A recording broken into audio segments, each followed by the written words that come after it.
안녕하십니까. 신구입니다. 지금까지 여전히 지적이 되고 있습니다만 친일파 문제 말입니다.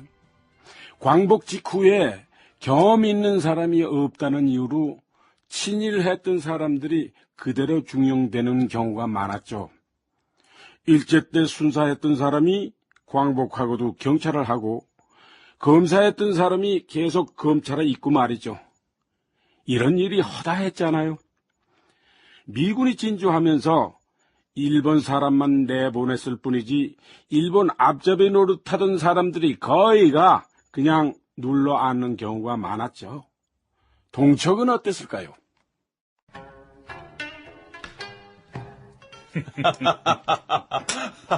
자자, 이 고문님. 안 그래도 군정청의 과중한 업무로 고생이 많으실 텐데 우리 재미없는 이야기는 그만두고 한잔 드시면서 즐거운 이야기 하십시다. 그러십시다, 박참사. 이 고문님. 왜요? 왜 갑자기 얼굴빛이 그러십니까? 참사라는 말씀은 좀... 아니, 왜요? 뭐 참사가 어때서요? 그게... 왜냐하면 이제 해방도 되고... 그거. 아니, 왜 이러십니까, 박참사? 우리끼리니까 하는 얘기요. 편하게 합시다. 예? 그래도 참사라는 직함만은... 청취자들께서는 이들이 누구며 무엇을 두고 이렇게 예민하게 따지는지 궁금할 것이다. 우선 고문이라는 이는 군정청 하지중장의 통역고문 이묘묵이다. 대다수 고위층 친일파들이 그랬던 것처럼 그 역시 고등교육을 받았고 미국 유학 경험으로 영어를 능숙하게 구사할 수 있었다. 그는 광복과 함께 하지의 기자회견장에서 즉석 통역을 맡으면서 통역고문을 지내게 됐는데 미군정 내내 통역관으로서 악명을 떨쳤던 것 외에도 국민총력 조선연맹에 참여했던 친일파였다. 미 군정 시기의 정치를 통역정치라고 하는 것은 대부분 친일파로 이루어진 통역관에 의한 횡포가 심했기 때문인데 그 가장 높은 곳에 이묘묵이 있었다. 또한 이묘묵과 대작하고 있는 박용민은 동양척식 회사에서 30여 년을 근무해서 참사의 지위까지 얻은 전형적인 친일파였다. 그들의 대작 현장을 좀 더 지켜보자. 그렇습니까? 이 고문님도 그런 일이 있으셨군요. 에이씨. 쉿. 그런데 왜 갑자기 쉬십니까? 잠시 화장실 좀. 다녀오시죠.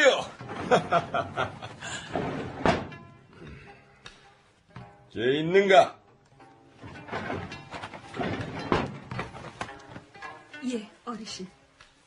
가방에 한 100만 원 더 넣어라. 100만 원이나요? 넣으라면 넣어라. 돈을 매길 땐 주체를 못해서 토하도록 매겨놔야 탈이 없어. 나가봐. 예, 어르신. 아이들은 언제 부를까요? 좀 있다. 알겠습니다, 어르신.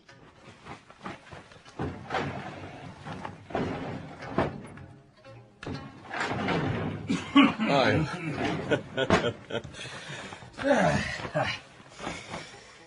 박참사, 시절은 끝없이 변하는 겁니다. 암요. 해방되고 미군이 들어왔다고 해서 조선이 비국됩니까? 암요. 조선은 조선. 단일 민족 국가의 힘을 보여줘야지. 지금 조선은 인재를 필요로 하고 있습니다. 많이 배우고 많은 식견과 경험을 가진 유능한 인재가 조선을 이끌어야 합니다. 바로 박참사 같은 인재 말입니다. 만주 벌판에서 독립운동하던 사람만 조선을 위한답니까? 그들만 조선의 국민이랍니까? 암요. 지당하신 말씀이십니다. 그래서 저도 하지중장 곁에 이 고문님 같은 분이 계신 건 참으로 다행한 일이라고 보고 있습니다. 오, 정말입니까? 한치의 거짓도 없으시겠지요. 어느 안전이라고 제가 거짓을 고하겠습니까? 자, 그럼 한 잔 따라 보시. 예, 올리겠습니다. 자, 다들 들어오너라!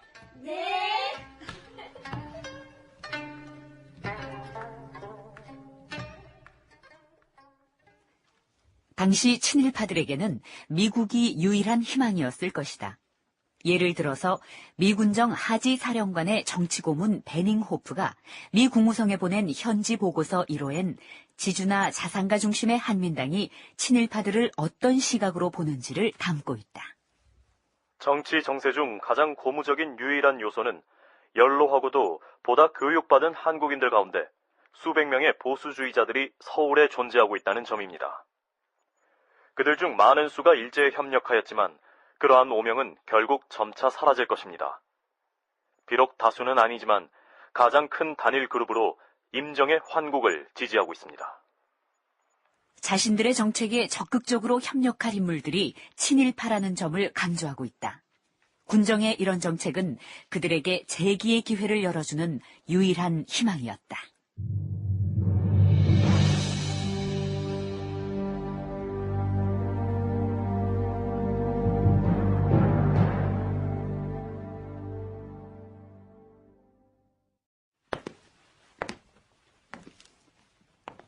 정환범? 예, 사령관 각하. 현재로선 신안공사에 대한 조선인들의 반감을 진정시킬 수 있는 거의 유일한 대안입니다. 신안공사 총재로는 부족할 정도로 명망이 높습니다. 친일 경력은? 깨끗합니다. 완벽합니다. 완벽? 충청북도 청원 출신으로 1919년 3.1운동 때 고향에서 만세운동을 하다가 상하이로 망명했고 그 뒤로 임시정부에 참여해서 의열단 활동을 통해 독립운동을 전개했습니다. 그게 전부인가? 영어는? 완벽합니다. 또 완벽해? 1922년 영국 런던 대학에서 경제학 전공, 1934년에 스위스 프리부르 대학에서 경제학 박사학위 취득, 1938년에 다시 영국 케임브리지 대학에서 경제학 석사학위를 취득했습니다. 특히 유학하고 있으면서 각종 집회 연설을 주도했는데 그때마다 일제의 한국 강점을 폭로하고 임시정부 승인을 국제사회에 호소한 인물입니다.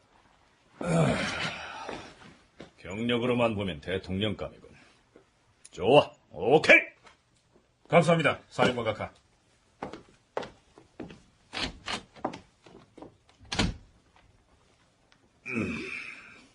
미스터 리, 예, 사령관님. 정환범이란 사람이 신안공사 총재로 취임하는 문제를 어떻게 생각하시오? 예. 이 사령관 각하께서 생각하시는 대로 경력만큼은 대통령감입니다. 다만 문제가 있나? 신안공사는 까다로운 업무를 해결하는 곳입니다.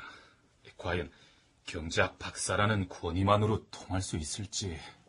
그렇지. 바로 그거야. 실무 능력이 있어야 하는데. 미스터 리가 추천할 만한 사람은 있어? 없습니다. 굳이 한 사람 추천을 하시라면 박영민이란 사람을.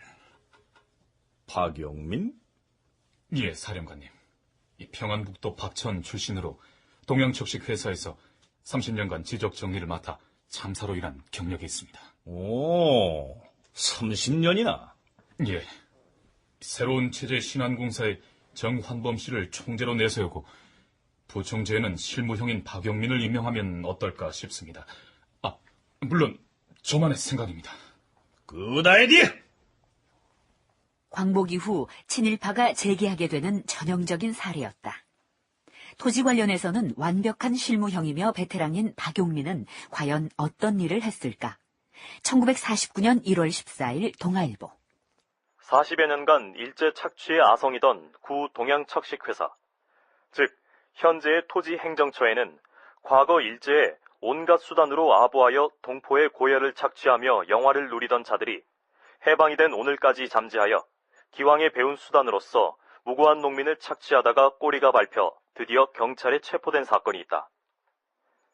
동척에 30여 년 근무하여 당시 1인도 얻기 어려웠던 참사의 지위까지 얻은 박영민으로 해방 후 공교한 수단으로 신안공사 부총재의 직에 취임하게 되자 자동차 40여 대의 부정 처분을 비롯하여 허다한 부정 사건을 한 것이 탄로되어 1위 토지행정처장으로 좌천되었는데 박은 1위로 부임한 뒤로도 농민에게 비료와 농기구를 배급한다는 미명하에 상부로부터 영농자금 2천만 원을 융자하여 농기구 구입은 100여 대에 불과할 뿐 그 자금으로 인천에 회사를 만들고 상부 허가 없이 국유지를 농민들에게 강제 불화하여 무고한 농민을 착취한 바 있으므로 전북 검찰이 검거하였는데 그 외에도 여러 가지 죄상이 백일하에 폭로될 것이라 한다.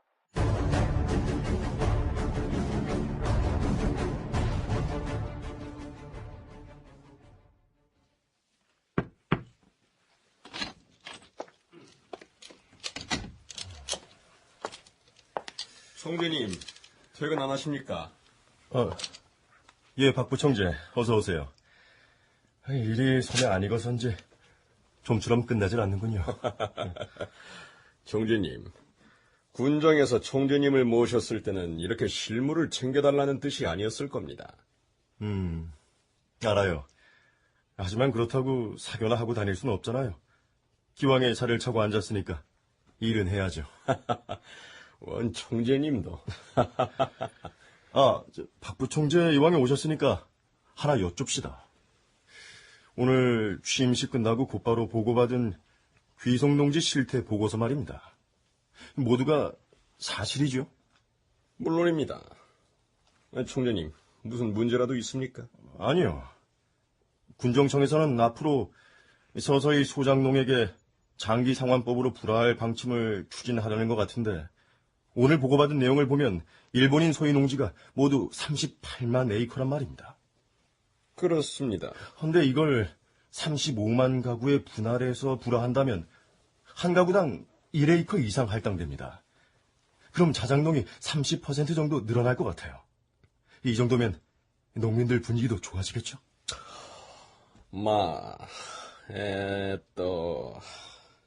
그렇긴 합니다만. 그야 이론 아니겠습니까? 이론이라뇨? 책상 위에서 주판을 튕겨서 나온 이론 말입니다. 그게 무슨 뜻이요? 실체는 주판 아래 있는 게 아니란 말씀이죠. 군정청이 그런 불화 계획을 발표했다고 가정을 해보시죠. 그럼 각 정당들이 가만히 있겠습니까? 어차피 군정은 한시적인 건데 새 정권이 들어서면 우리 실정에 맞게 하자고 정부 소리 들 때까지는 보류하게 될 겁니다. 하지만 러치 군정장관은 지금 현재처럼 민간인들이 마음대로 귀송농지를 사고 파는 방매를 묵과하는 건 조선 경제를 정체시키는 일이라고 했어요. 그야 그 사람 생각이죠. 1인 토지의 불화도 문제지만 10정보 이상 토지를 소유하고 있는 4만여 명의 대지주 손에 들어가 있는 108만 정보는 어떻게 할 겁니까? 이걸 정부에서 인수하려면 돈이 얼마나 필요한지 아십니까? 80억 원 이상이 있어야 합니다. 이런 토지 개혁을 과연 개혁이라고 할 수 있겠습니까? 정환범이 신안공사 총재에 취임할 때 나이는 43이었다. 그는 취임 당일 출근하면서부터 귀송농지에 대한 실정을 파악하기에 바빴다고 한다. 워낙 일에 열정적이었거니와 그는 평생을 홀몸으로 살다가 갔는데 그때도 가정이 없었기 때문에 남달리 정력적으로 일했다고 한다. 그렇다면 지금 소장료를 걷는 건 어떻게 되는 건가요? 용 빼는 재주 있습니까? 우리는 군정 감독 아래 있고 군정의 결정은 다시 정치권에서 논의될 겁니다. 기다리는 거죠. 그럼 전 이만.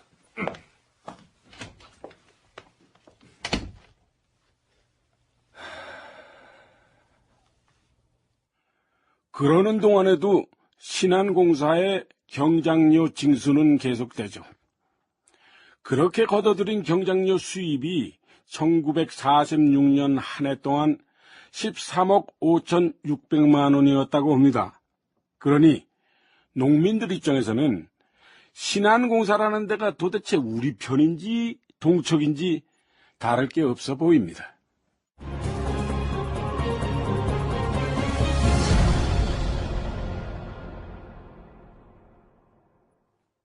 출연 하지 양석정, 정환범 윤호, 박용민 박상훈, 이묘묵 김영우, 러치 권창욱, 기생 강규리, 낭도